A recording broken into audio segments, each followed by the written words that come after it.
Veterinarian abandons horse in midst of emergency, but the garbage man steps up to save it.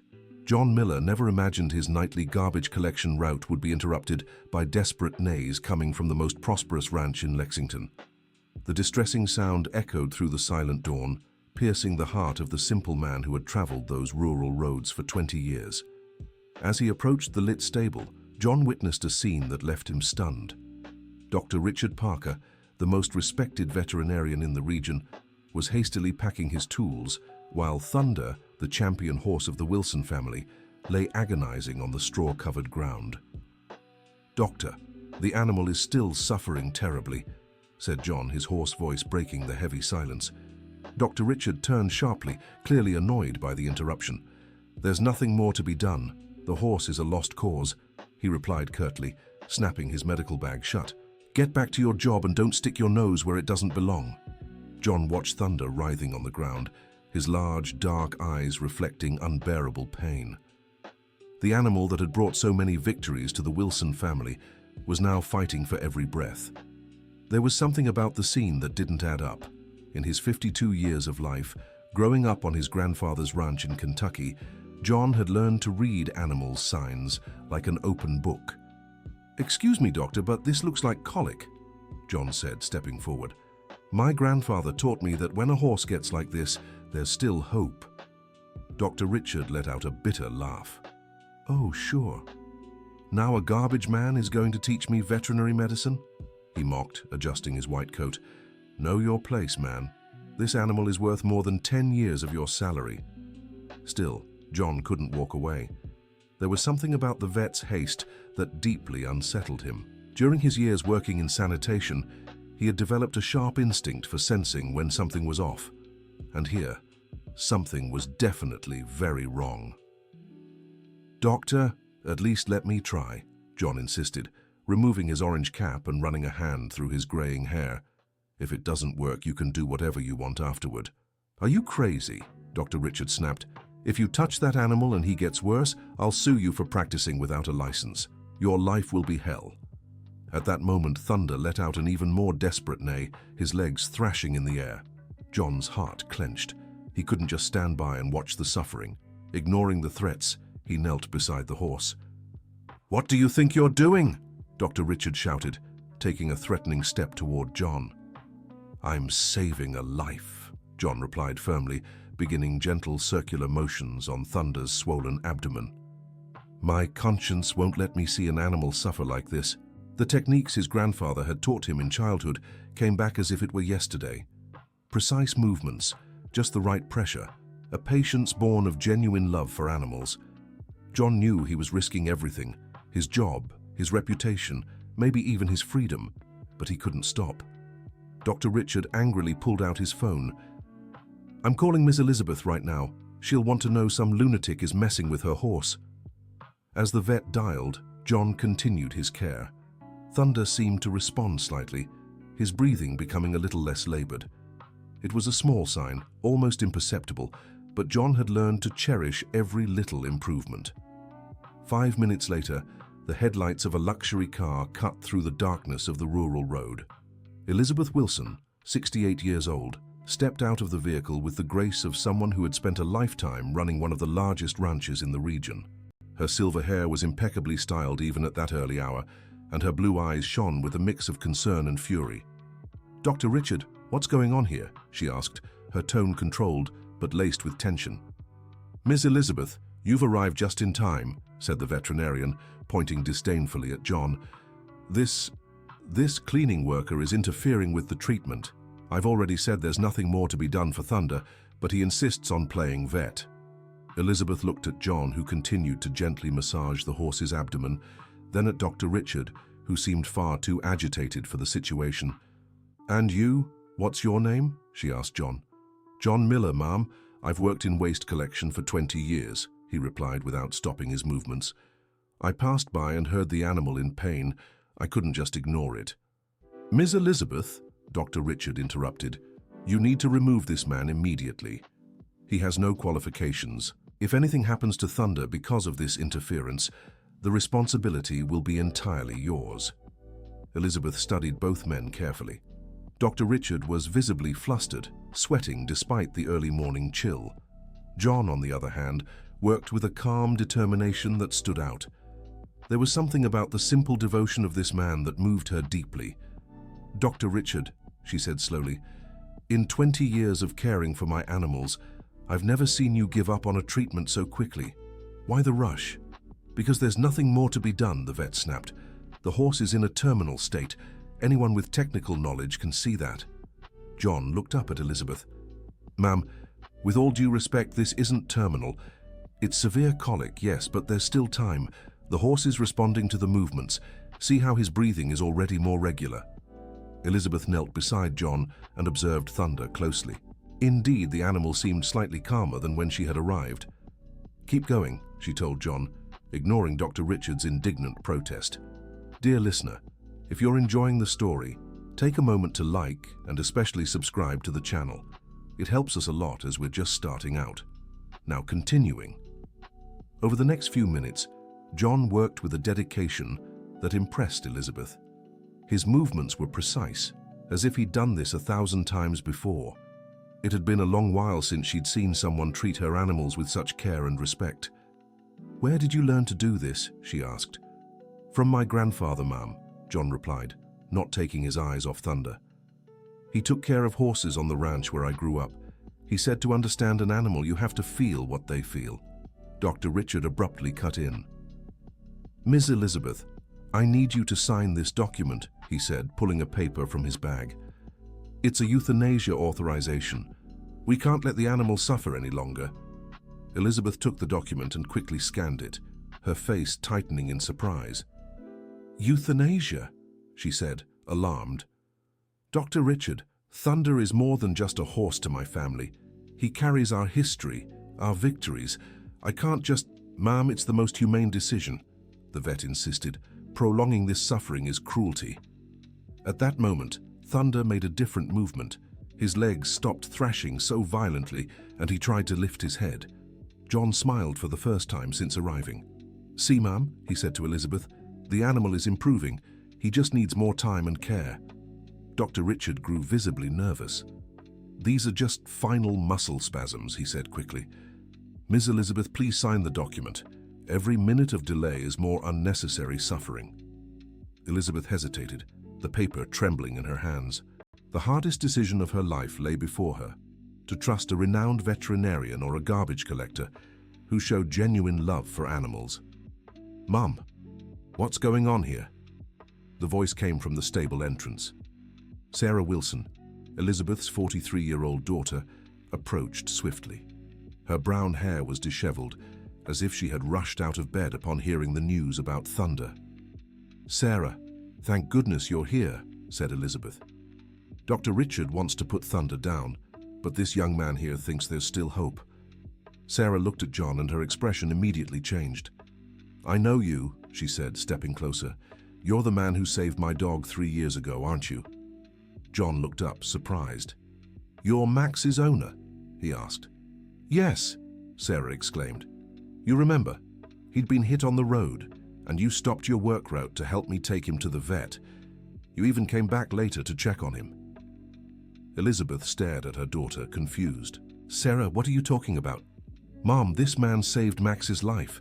Back then, Dr. Richard said the dog had no chance, but John insisted there was still hope. He was right. Max is alive to this day because of him." Dr. Richard paled. That was a completely different case," he stammered. "We can't compare—" "Yes, we can," Sarah interrupted. "And if John says Thunder has a chance, I trust him." The tension in the stable was almost palpable.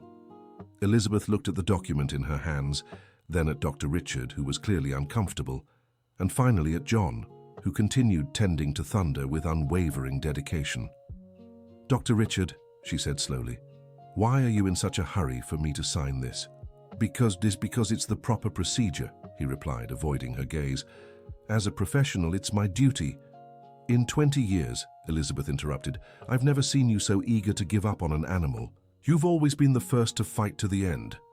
John kept working, but now listened closely to the conversation. There was something about the vet's insistence that didn't add up. A professional truly concerned with the animal's well-being should be open to any chance of saving it. "Ma'am," John said respectfully, "may I ask a question? Was Thunder fine yesterday?" "Perfectly fine," Elizabeth replied. "He won a competition last weekend. He was in excellent shape." "And what did he eat today?" "His usual feed, some hay." Elizabeth paused, thinking. "Oh yes, he grazed in the new field we just prepared." John nodded. "What kind of plants are in that field?" Dr. Richard quickly interjected. "This is unnecessary speculation," he said. "The diagnosis is already clear. Severe colic with irreversible complications." "Doctor," John said, looking straight at him, "did you check if the animal might have ingested any toxic plants?" "Of course I checked," Dr. Richard lied. "There's nothing like that on the property." Elizabeth and Sarah exchanged glances. They knew the new field had been prepared with soil from another region, and a full clearing of invasive plants hadn't been done. "Dr. Richard," Elizabeth said, "did you actually check the new field?" "Obviously," he replied, but his voice betrayed nervousness. John noticed the hesitation and pressed further. "Doctor, if you don't mind, I'd like to ask, what specific signs led to the diagnosis of irreversibility?" Dr. Richard grew visibly irritated. "I won't stand here being questioned by a garbage man," he said. "Ms. Elizabeth, either you trust me, a professional with 20 years of experience, or you trust this man who doesn't even have a high school diploma."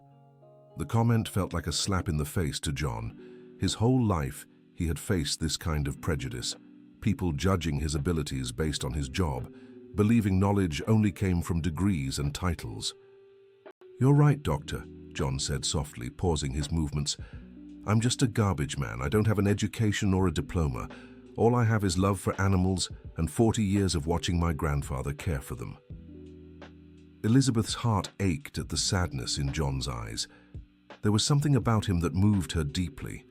The way he had dedicated himself to Thunder, expecting nothing in return, touched a part of her soul that had long been dormant. "John," she said gently, "please continue. I want you to keep going." Dr. Richard exploded. "Ms. Elizabeth, if anything happens to this horse, the responsibility will be entirely yours," he shouted. "I'm documenting all of this. When Thunder gets worse, and he will, don't blame me." Sarah stepped beside John. "Dr. Richard, you're being awfully aggressive for someone who should be concerned about the animal's well-being," she said. "Why not let John try? If it doesn't work, there's still time for other measures later." "Because every wasted minute is unnecessary suffering," the vet insisted. John looked at Thunder, who was now visibly calmer. The horse's breathing had steadied, and the muscle spasms had nearly stopped. "Ms. Elizabeth," he said, "the horse is improving. Look at his breathing. Compare it to when you first arrived." Elizabeth watched closely and had to agree. The difference was undeniable. "It's true," she murmured. "He really does seem better." Dr. Richard grew frantic. "That's an illusion," he yelled. "It's just the last reflexes before total collapse. Ms. Elizabeth, for God's sake, sign the document before it's too late." At that moment, Thunder did something that stunned everyone.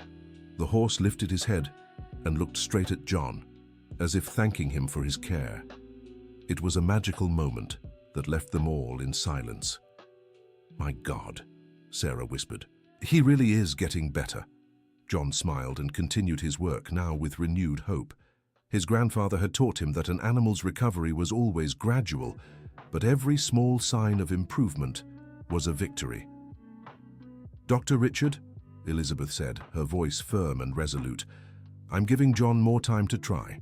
If the horse hasn't improved in 2 hours, then we'll consider other options." The vet turned pale. 2 hours, he exploded. "Ms. Elizabeth, this is madness. The animal could have a seizure, his heart could stop, he could recover," John interrupted calmly. "Like my grandfather always said, never give up on a life while it's still fighting." Dr. Richard glanced at his watch and then at his bag. There was something about his behavior that puzzled Elizabeth more and more. Why was a professional who had always been so dedicated so eager to give up? "Doctor," she said, "can you wait? I'd like you to stay and monitor the situation." I have other calls," he stammered. "I can't spend the whole night here." "Other calls at 3 in the morning?" Sarah asked skeptically. Dr. Richard hesitated. "Emergencies don't keep schedules," he finally said. "But fine, I'll stay another hour. After that, I won't be responsible for what happens." John kept working, but now he sensed something was deeply wrong with the vet's attitude. In his life experience, he had learned to distrust people who were too quick to give up on a just cause. Meanwhile, Thunder was showing increasingly clear signs of improvement. His movements were more coordinated, his breathing more regular, and he even tried to adjust his position on the ground. "John," said Elizabeth, "do you really think he'll recover?" "I'm certain, Ma'am," he replied. "He just needs time and patience. His body is fighting something, but it's winning." "Against what?" asked Sarah. John paused for a moment and looked thoughtful. "Ma'am, you said he grazed in the new field today." "Yes, this morning." "And what plants are there?"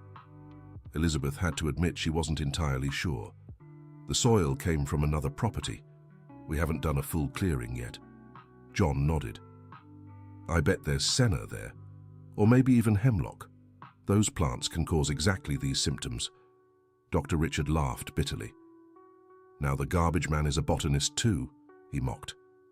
"Next theory will be that the horse was bewitched." John didn't let the jab shake him. "Doctor, did you check for those possibilities?" "Of course I did." Dr. Richard lied again. Sarah decided to test the vet. "Dr. Richard, what kind of plants did you find in the new field?" The vet hesitated. The common plants of the area, grass, some herbs." "Did you go there to check personally?" she pressed. "Obviously," he answered, but his voice lacked conviction. Elizabeth was starting to seriously doubt Dr. Richard's behavior.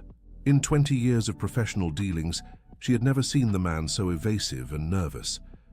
"Dr. Richard," she said, "let's all go to the new field now. I want you to show me exactly what you checked." The vet paled. "Now? But it's the middle of the night. It's dark." "I have powerful lanterns in the barn," Elizabeth said. "Sarah, go get the lanterns. Let's settle this once and for all." "Wait," Dr. Richard said quickly. "That's not necessary. I can come back tomorrow morning to do a more detailed check." John looked at the vet with growing suspicion. "Doctor, if the horse really ingested something toxic, we need to know now. Every minute counts, doesn't it?" Dr. Richard was visibly sweating now, despite the cold night air. "That the diagnosis is already made," he stammered. "We don't need to complicate things." Elizabeth stood and faced the vet. "Dr. Richard, are you hiding something from me?" "Of course not," he burst out. "How could you think that of me? I'm a respected professional." "Then you won't mind going to the field with me now," she said firmly. At that moment, Thunder managed to adjust himself better and tried to lift his head higher. John smiled and stroked the animal's neck. "That's it, boy," he whispered. "Keep fighting." Dr. Richard looked at the horse with an expression John couldn't decipher. There was something in that gaze that deeply unsettled him. Sarah returned with the lanterns, ready to go to the field. Dr. Richard glanced nervously toward the stable exit. "You know what?" he said suddenly. "I need to get some medicine from my car. I'll be right back." He hurried out, leaving the three of them alone with Thunder. "Mom," Sarah said as soon as the vet was gone, "there's something very strange about his behavior." "I felt it too," Elizabeth agreed. "In 20 years, I've never seen Dr. Richard so nervous and evasive." John continued tending to Thunder, but was listening closely. "Ladies," he said respectfully, "may I give an opinion?" "Of course, John. I've seen a few vets work over the years, and I've never seen one act like this. It's almost like he doesn't want the horse to get better." John's words landed like a bomb in the stable. Elizabeth and Sarah looked at each other, absorbing the gravity of the suggestion. "John," Elizabeth said slowly, "what are you implying?" "I'm not implying anything, ma'am. I'm just saying it's strange for a professional to be in such a hurry to give up on an animal that's clearly responding to treatment." At that moment, they heard the sound of an engine starting outside. Sarah ran to the window and shouted, "Mom, Dr. Richard is leaving." Elizabeth rushed to her daughter's side and confirmed what she had said. The veterinarian was speeding down the dirt road, kicking up a cloud of dust behind him. "He ran away," she said, stunned. "But why?" John paused for a moment, processing what had happened. "Ma'am," he said, I think we need to talk to someone who knows about poisonous plants, and maybe check if Dr. Richard is really who he says he is. Elizabeth was shocked by the suggestion. John, Dr. Richard has been treating our ranch for 20 years. He's respected throughout the region. I know, ma'am, but respected people can change too, or maybe hide secrets. Sarah stepped closer to the group. Ma'am, John is right. His behavior today was completely out of the ordinary. And why did he run when we mentioned checking the field? Elizabeth looked at Thunder, who was visibly improving under John's care. The difference was stark compared to when the veterinarian had been present. All right, she finally said. We'll investigate. But first, John, tell me honestly, do you think Thunder will recover? John looked into her eyes with a sincerity that moved her. Ma'am, I'm absolutely certain he'll be fine. He just needs time and care. His body is expelling whatever he ingested. Elizabeth made a decision. Sarah, call Dr. Arthur. He's retired, but he still knows more about animals than anyone. Ask him to come here. Now, Mom? It's almost 4 in the morning. Dr. Arthur always said that to save a life, any time is the right time. Call him. While Sarah made the call, John continued tending to Thunder. The horse could now hold his head up for longer periods, and his eyes had regained some of their shine. John, Elizabeth said, I want you to tell me about your grandfather. Where did he learn to care for animals like this? John smiled, his eyes bright with memory. My grandfather, Samuel, took care of the horses at Colonel Peterson's ranch in Versailles. Back then there weren't vets everywhere, so the ranch hands had to know everything. He taught me that every animal is unique, that you need to listen to what their body is telling you. And why did you become a garbage collector? She asked, genuinely curious. John was quiet for a moment. After my grandfather passed, I came to the city looking for work. I had no education, nothing. The only job I could get was in sanitation. But I never stopped loving animals. Elizabeth felt a pang in her chest. There was something about this man's humility and dedication that touched her deeply. Here he was, risking his job and reputation just out of love for an animal he barely knew. Sarah returned with good news. Dr. Arthur is on his way. He said he'll be here in 20 minutes. Good, Elizabeth said. Now let's go to the field and check what plants are there. The three of them left the stable, leaving Thunder more stable. The new field was about 200 yards from the ranch house. With their powerful flashlights, they began examining the vegetation. It didn't take long for John to find what he was looking for. Here it is, he said, pointing to a plant with green leaves and small yellow flowers. Senna, and over there is hemlock. Both are toxic to horses. Elizabeth and Sarah examined the plants with their flashlights. John, Sarah said, how do you know these plants? My grandfather taught me to recognize all the dangerous plants. He said a man who cares for animals needs to know their enemies. Elizabeth was impressed. John knew more about toxic plants than anyone she'd ever met.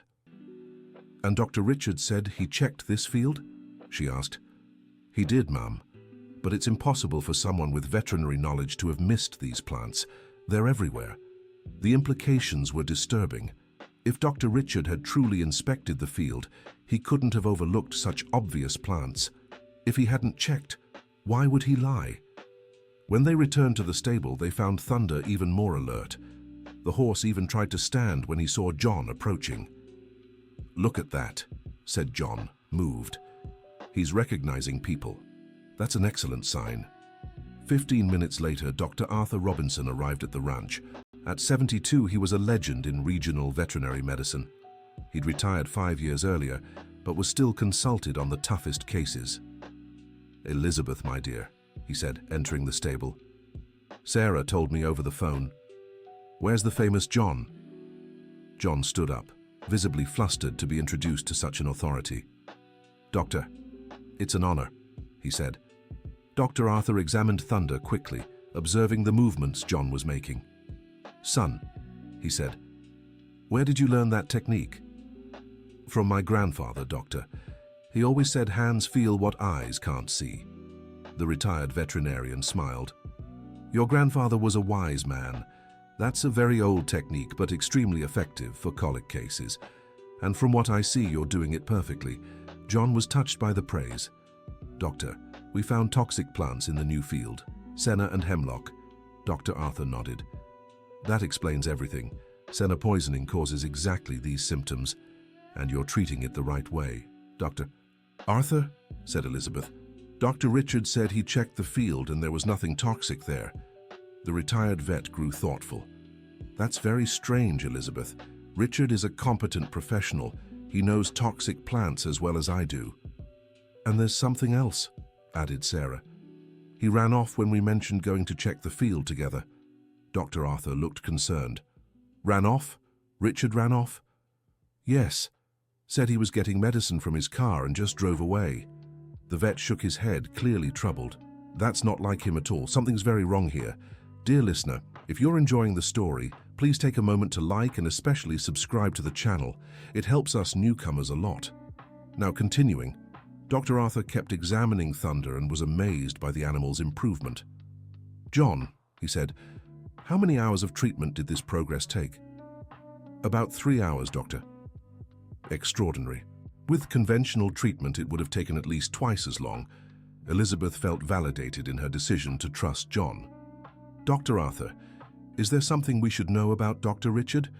The vet hesitated before answering.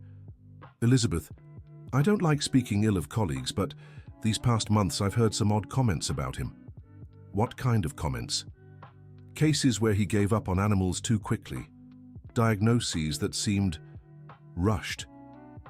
Elizabeth and Sarah exchanged alarmed glances. Do you think he could be doing it on purpose? Asked Sarah. I won't accuse anyone without proof, said Dr. Arthur carefully. But today's behavior was truly suspicious. John interrupted the conversation. Ladies, doctors, look. Everyone turned to Thunder. The horse was making an effort to stand, his legs positioning better beneath his body. He's trying to get up, whispered Elizabeth, moved. Not yet, boy, said John softly, placing his hand on the horse's neck.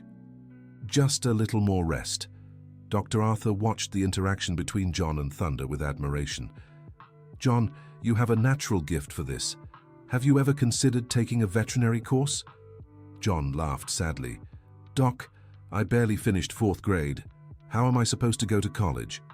There are other paths, said Dr. Arthur. You could be an excellent veterinary technician. Elizabeth overheard the conversation and had an idea. John, would you like to work here at the ranch? We can talk about it after Thunder has fully recovered. John was stunned. Ma'am, are you serious? Completely. You've shown more love and dedication to animals in one night than many professionals do in years. At that moment, Elizabeth's phone rang. It was an unknown number. Hello? Miss Elizabeth, this is Karen, Dr. Richard's assistant. He asked me to call and check on the horse's condition. Elizabeth grew suspicious. Why hadn't Dr. Richard called himself? The horse is improving, she said curtly. Improving? The voice sounded surprised. Dr. Richard said the case was irreversible. Well, he was wrong. The horse is responding well to treatment. There was a pause on the other end. Miss Elizabeth, Dr. Richard wanted to know if you've signed the euthanasia form. The question confirmed Elizabeth's suspicions. No, and I won't. The horse is recovering. But Dr. Richard said it was urgent. Tell Dr. Richard we no longer need his services, Elizabeth said firmly and hung up. Dr. Arthur had overheard the conversation. Elizabeth, this confirms my suspicions. Something very wrong is going on. What should we do? I'll make some calls. I have contacts at the Regional Veterinary Board. We'll investigate this properly. While the adults talked, John continued caring for Thunder. The horse was now visibly stronger, trying to position himself to stand. Dr. Arthur, said John, do you think he's ready to try standing? The vet examined the animal once more. I think so, but let's help him. You take one side, I'll take the other. Together they helped Thunder position himself. With tremendous effort, the horse managed to stand. Elizabeth and Sarah applauded, moved. My goodness, whispered Elizabeth. He's standing. Thunder swayed slightly but managed to stay upright. John stroked his neck with tears in his eyes. Good job, boy. You did it. Dr. Arthur was impressed. John, in 30 years of practice, I've rarely seen such a quick recovery from senna poisoning. It's because he didn't give up, said John. Neither did I. Elizabeth approached John and placed a hand on his shoulder. "John, I have no words to thank you for what you've done. You saved Thunder against all odds." "I just did what anyone with a heart would do, ma'am." "No," she said firmly. "You did much more. You fought when a professional gave up. You trusted your gut when everyone doubted. You proved knowledge doesn't just come from diplomas." Sarah joined them. "John, my mother's right. You're a hero." John was embarrassed by the praise. "I'm no hero, just a man who loves animals." Dr. Arthur interrupted the emotional moment. "Folks, I hate to ruin the celebration, but we need to talk about Dr. Richard. If he was really trying to euthanize animals unnecessarily, that's very serious." Elizabeth nodded. "You're right. We'll look into this thoroughly." "I'm already calling some colleagues," said Dr. Arthur, pulling out his phone. "We'll find out if other owners have faced similar situations." As the retired veterinarian made his calls, John continued watching Thunder. The horse now walked slowly around the stable, clearly recovering. "John," said Elizabeth, "may I ask you a personal question?" "Of course, ma'am." "Do you have family?" John grew sad for a moment. "I did, ma'am. My wife passed 5 years ago. Cancer. We never had children. Now I live alone in a small house in town." Elizabeth felt her heart tighten. "I'm so sorry, John." "Thank you, ma'am. That's why work became my life, and caring for the animals I come across." "How many animals have you helped?" John thought for a moment. "I'm not sure. Maybe 50 over the years. Dogs hit by cars, injured cats, birds with broken wings. Whenever I can, I help." Sarah was moved. "John, you're an angel to animals." "I'm no angel. I just can't stand to see a creature suffering." Dr. Arthur returned from his calls with a serious expression. "Everyone, the news isn't good. I spoke with 3 colleagues and all reported suspicious cases involving Dr. Richard over the last 6 months." "What kind of cases?" asked Elizabeth. "Rushed diagnoses, pressure for euthanasia, evasive behavior. In at least 2 cases, other vets saved animals he'd given up on." Elizabeth was shocked. "But why would he do that?" "We don't know yet. Could be incompetence, could be something worse. I'll report it to the regional board first thing tomorrow." John listened while still watching Thunder. "Doctor," he said, "can I give my opinion?" "Of course, John. In my experience, when someone's in too much of a hurry to give up on something, it's usually because they have a stake in it failing." John's observation was simple but profound. Dr. Arthur nodded thoughtfully. "You may be right, John. I'll look into whether Dr. Richard has any financial interest in cases like this." Elizabeth was processing everything. "Do you think Dr. Richard knew Thunder would recover, and that's why he was in such a hurry to do what he wanted?" "It's possible," said Dr. Arthur. "Senna poisoning is treatable if diagnosed correctly. He must know that." John stepped closer. "Ladies, doctors, may I suggest something?" "What's on your mind?" asked Elizabeth. "How about we document everything that happened today? Timelines, behaviors, the lies about the field. It could be important later." Dr. Arthur was impressed. "John, you're right. Let's make a detailed report." They spent the next hour recording every detail of the evening: Dr. Richard's odd behavior, his lies about the field, his hasty exit, even the assistant's call. Meanwhile, Thunder kept improving. Now the horse walked normally around the stable and even ate some hay. "Look at that," said John, pointing. "He's got an appetite. That's the best sign." Elizabeth watched Thunder eat and felt immense gratitude toward John. "John, you literally saved my horse's life. How can I repay you?" "No need, ma'am. Seeing him like this is reward enough." "I won't accept that," Elizabeth said firmly. "You risked your job, faced humiliation, spent the whole night saving Thunder. That deserves recognition." Sarah agreed. "John, at least accept our offer to work here at the ranch." John hesitated. "Ladies, I'm grateful, but I'm not sure I'm qualified for a place like this," Dr. Arthur interjected. "John, you've shown more skill in one night than many professionals do in years. Take the offer." "Besides," Elizabeth added, "you know more about toxic plants and natural animal care than anyone I know. That's exactly what we need here." John looked at Thunder, who now seemed fully recovered, and made his decision. "All right, I accept, but on one condition." "What?" asked Elizabeth. that I can keep helping other animals I come across. I don't want to lose that." Elizabeth smiled. "Not only do I accept the condition, but I fully support it. In fact, we could make it something bigger." "How so?" "What if we set up an animal rescue service here at the ranch? You'd be in charge. We could save so many more lives together." John was moved by the proposal. "Ma'am, that would be a dream come true." Dr. Arthur approved of the idea. "Elizabeth, that's brilliant. John could even take some technical courses. I'd be happy to mentor him myself." "Doctor, you'd really do that?" John asked, astonished. "It'd be an honor, John. You have natural talent and practical knowledge. With a bit of theory, you could become an excellent professional." Sarah was radiant at the direction of the conversation. "Mom, this is going to be amazing. Just think of how many animals we'll be able to save." At that moment, the sun began to rise on the horizon. The long night was coming to an end, but it had been transformative for everyone. "Everyone," Elizabeth said, "how about we have breakfast to celebrate? Thunder is safe, John has a new job, and we're starting an animal rescue service." Everyone agreed, but John asked to stay a little longer with Thunder. "I just want to make sure he's really okay." Elizabeth smiled. John's dedication was inspiring. "John, one question. What will you do about your current job?" John thought for a moment. "I'll have to tell my supervisor. I'll probably be fired for abandoning my post." "Don't worry about that," Elizabeth said. "I'll speak to the supervisor personally. I'll explain the situation and make sure you leave with your honor intact." "You do that for me?" "John, after what you did today, I'd do anything for you." Dr. Arthur got ready to leave. "Everyone, I'll head out now, but I'll keep investigating Dr. Richard's case. John, we'll talk tomorrow about the courses." "Thank you for everything, Doctor." "No, John, thank you. You reminded me why I fell in love with veterinary medicine, to save lives, not give up on them." After Dr. Arthur left, Elizabeth, Sarah, and John watched Thunder, who now seemed completely normal. "John," Elizabeth said, "can I ask you something?" "Of course. When did you know for sure you'd be able to save Thunder?"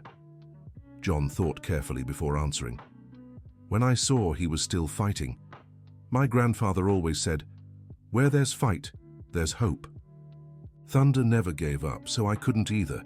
Sarah was touched by his answer. "John, you're a special person." "No, Sarah. I'm just someone who believes every life is worth saving." Elizabeth decided it was time to address practical matters.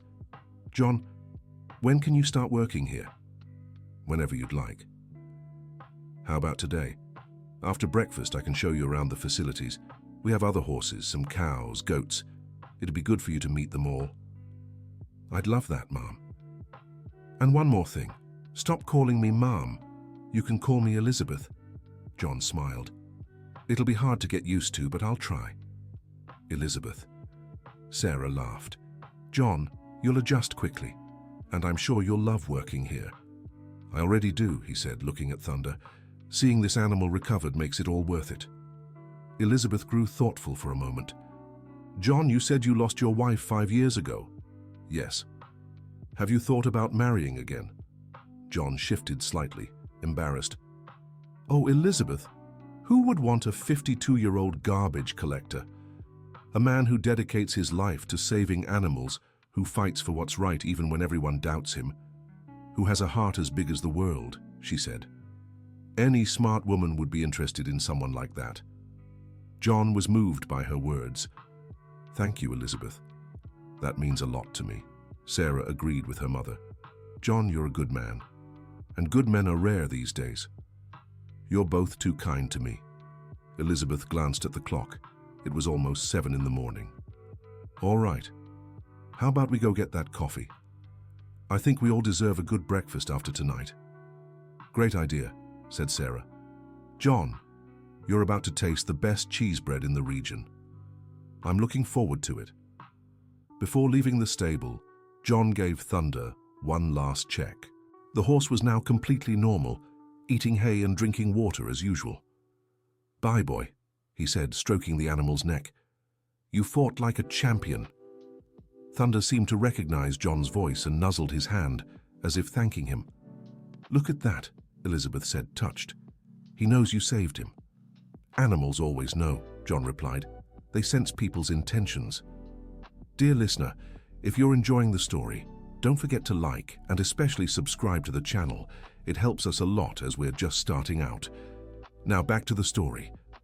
As they walked toward the main house, Elizabeth asked, John, do you live far from here? About 15 kilometers, in town. Would it be hard for you to move closer? We have an empty staff house right over there, she said, pointing to a small but well-kept house about 100 meters from the main building. John stopped walking, surprised. Elizabeth, are you serious? Completely. If you're going to care for the animals, it'd be better if you lived nearby, and the house has been empty for months. But I can't afford rent for a place like that. Who said anything about rent? Elizabeth replied with a smile. It's part of the job. John was speechless. In a single night, his life had completely changed. Elizabeth, I don't know what to say. You don't have to say anything, just accept. I accept, he said, his voice thick with emotion. I accept everything. Sarah clapped her hands. That's wonderful. Now you'll be part of the family. Part of the family? Of course, Elizabeth said. Everyone who works here is part of our family. And you, after what you did for Thunder, are extra special. They reached the main house, a spacious and cozy building typical of Kentucky ranches. The kitchen was filled with the aroma of fresh coffee and baking cheese bread. Ms. Catherine, Elizabeth called to the cook, we have a special guest for breakfast, Ms. Catherine, a warm smiling woman in her 60s, approached. This is John, Elizabeth said. He saved Thunder's life last night. He saved Thunder? Ms. Catherine exclaimed. But Dr. Richard said that Dr. Richard was wrong, Elizabeth interrupted. John knows animals better than any vet I've ever met. Miss Catherine looked at John with admiration. Then you're a hero. Sit down. I'll make you the best breakfast of your life. John sat at the kitchen table, still processing everything that had happened. Elizabeth and Sarah sat beside him. John, Elizabeth said, I want you to know this isn't charity. You've shown knowledge, dedication, and character. You're exactly the kind of person we want working with us. Thank you, Elizabeth. I promise I'll give it my all. I don't doubt that. Miss Catherine brought coffee, still warm cheese bread, fresh cheese, homemade jam, and scrambled eggs. Miss Catherine, John said, this is delicious. I'm glad you like it. From now on, consider this your home too. John felt his eyes well up. It had been so long since he'd felt so welcomed and valued. Everyone, said Elizabeth, let's talk about the next steps. John, when can you move here? Whenever you'd like. I don't have many things. How about this weekend? I can send some workers to help with the move. That would be great. Sarah had an idea.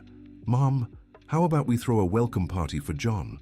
We could invite Dr. Arthur, some neighbors, and have a barbecue. Excellent idea, Elizabeth agreed. John, what do you think? John looked embarrassed. You don't have to throw a party for me. Of course we do, Elizabeth said. It's not every day we meet someone like you. At that moment, the ranch phone rang. Elizabeth answered. Wilson Ranch, good morning. Ms. Elizabeth, this is Charles, supervisor at the Urban Cleaning Company. I'm calling about the employee John Miller. He left his post last night.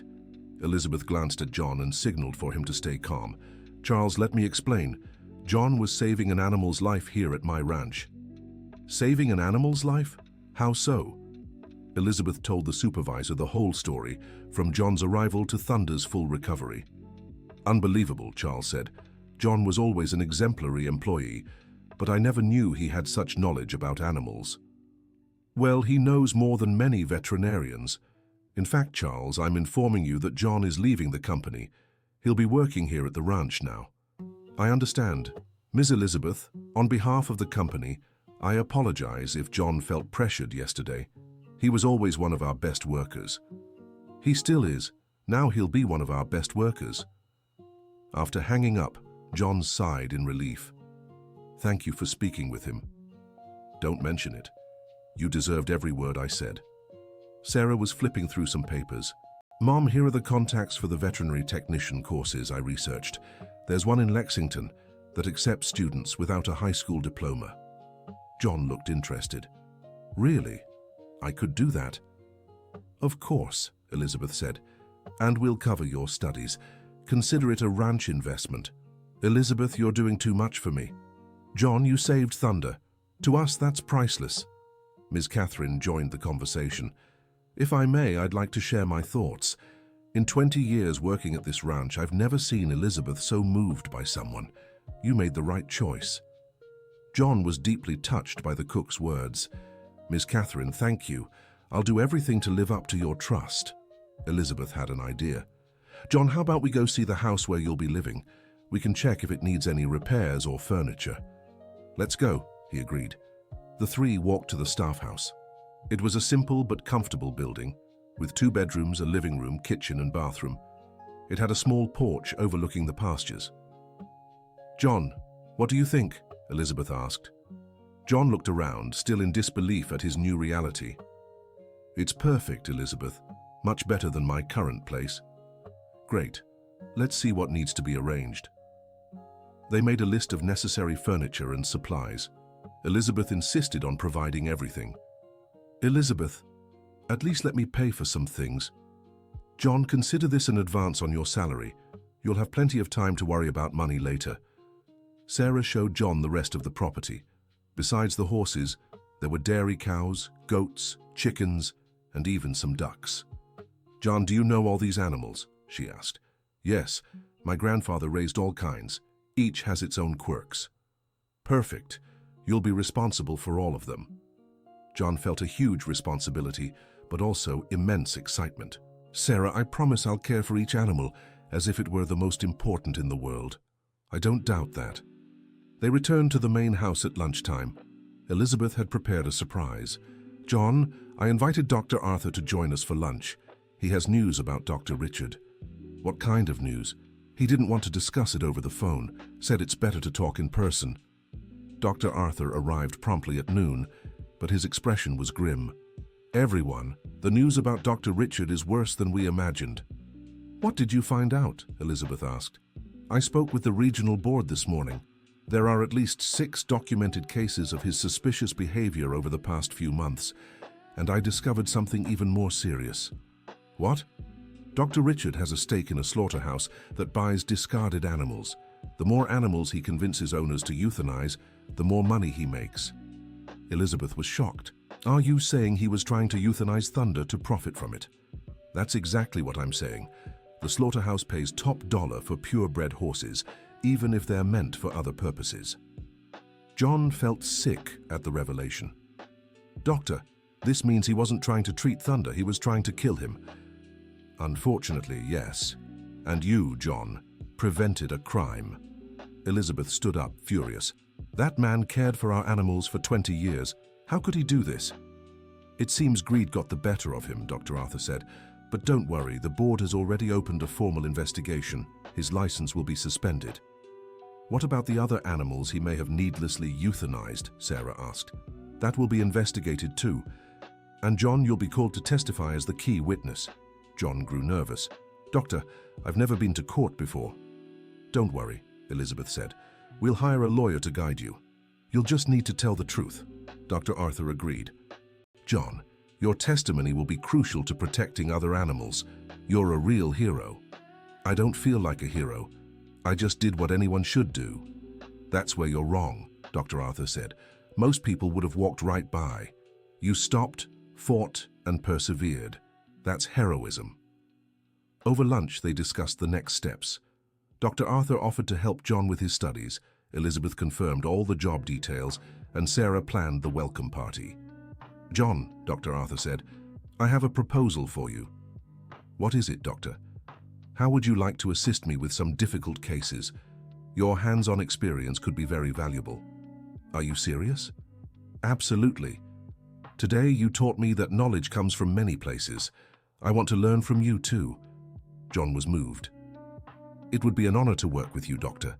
Elizabeth interrupted. This is perfect. John can split his time between the ranch and the cases with Dr. Arthur. That way he'll learn even more. Excellent idea, Dr. Arthur agreed. John, are you ready for a new life? John looked around the table at the people who had changed his life in a single night. More than ready, Doctor. I'm looking forward to it.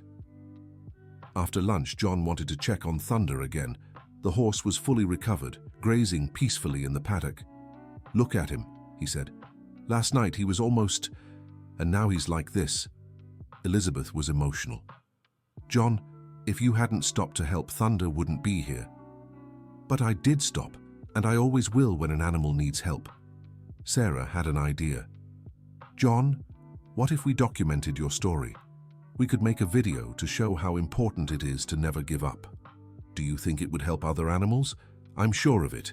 Your story could inspire others to help animals in need." John agreed. "If it helps other animals, I'm in." Elizabeth was proud. "John, you're a truly special person." He saved Thunder, exposed a corrupt veterinarian, and now wants to use his story to help other animals. "I'm just doing what my grandfather taught me. Always fight for what's right." Dr. Arthur got ready to leave. "John, I'll see you tomorrow. I'll start organizing your study program. Thank you for everything, Doctor." "No, John. Thank you for reminding me why I chose to be a veterinarian." After Dr. Arthur left, Elizabeth, Sarah, and John stayed behind, planning the next few days. "John," said Elizabeth, "tomorrow we'll go shopping for your new home. I want you to feel completely at home here." "Elizabeth, how can I repay such kindness?" "By taking good care of our animals, and by continuing to be the wonderful person you are." John felt his eyes welling up. "Thank you. Thank you for believing in me when no one else did." "John," said Sarah, "you've taught us a valuable lesson. That worth doesn't come from diplomas or social status. It comes from character, and you have the best character I've ever seen," Elizabeth added. John looked toward the horizon, where Thunder grazed peacefully, and felt a peace he hadn't known in years. "You know what's most amazing?" he said. "Yesterday I was just a lonely garbage collector. Today I have a new family, a job I love, and the chance to study and grow." "And you saved a life," Elizabeth reminded him. "That's true, and I hope to save many more." Sarah smiled. "I'm sure you will, John. You were born for this." John spent the rest of the afternoon getting to know all the animals on the ranch better. Each one received his special attention and care. "Elizabeth," he said at the end of the day, "can I make a confession?" "Of course."